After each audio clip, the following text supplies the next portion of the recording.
Payne 5 restricts Middlesex to 210.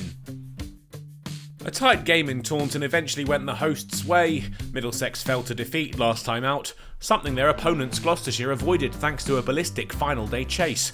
Could they replicate that form this time round? The hosts put on 23 before rain forced them from the field, and on their return, they'd lose their first wicket. Robson out LBW to Higgins for 12.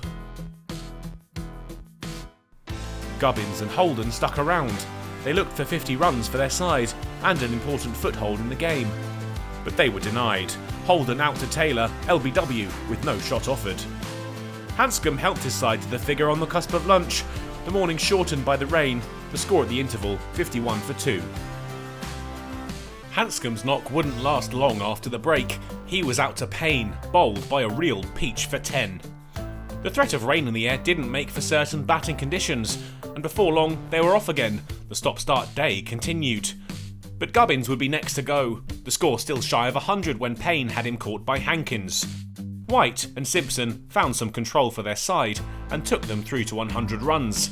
The game tight, but Gloucestershire held at bay, for now at least. They were looking serene as tea neared, but the partnership was separated, and at the stroke of the interval, Smith found Simpson's pads, and the score at the break, 117 for 5.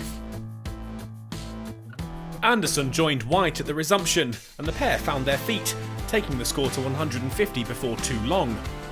Their progression was halted when Taylor tramped Anderson in front for 20. White's knock brought with it 50 runs for the Middlesex man, 103 balls taken to get there, an important platform for his side built. But he was starting to run out of partners. Harris, the next man to go, bowled middle stump by a viciously swinging Payne delivery. Bamber wouldn't do too much to trouble the scorer. He was caught behind off Higgins for 3. The score ticked past 200, but there was a sense there wouldn't be much more from Middlesex. Walalawita traipsed off, Payne's 4th of the innings, the hosts now down to their last wicket. And he'd have his 5 for just 2 balls later. Murtagh bowled for a duck, and Middlesex all out for 210.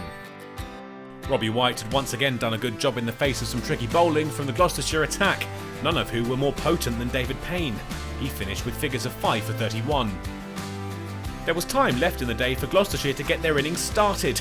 Dent and Brathwaite were happy to soak up pressure for what remained. But they'd be unable to make it to the end of the day unbeaten. Dent undone by Walalawita. Some schoolboy running, he was stranded as he looked for a single. Taylor stuck with the West Indies international in what remained of the day, and they finished on 19 for 1, but there was a fascinating day's play lying ahead.